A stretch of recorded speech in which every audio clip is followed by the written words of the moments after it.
Welcome to a mini lesson for your nursing exams.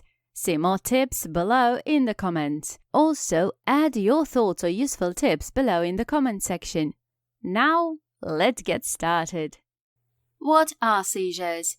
Seizures are a sudden, abnormal, excessive and uncontrollable electrical discharge of neurons in the brain that can cause changes in consciousness, motor and sensory abilities, and/or behavior. Epilepsy is a term that refers to a long-term pattern of abnormal brain electrical activity that results in 2 or more seizures.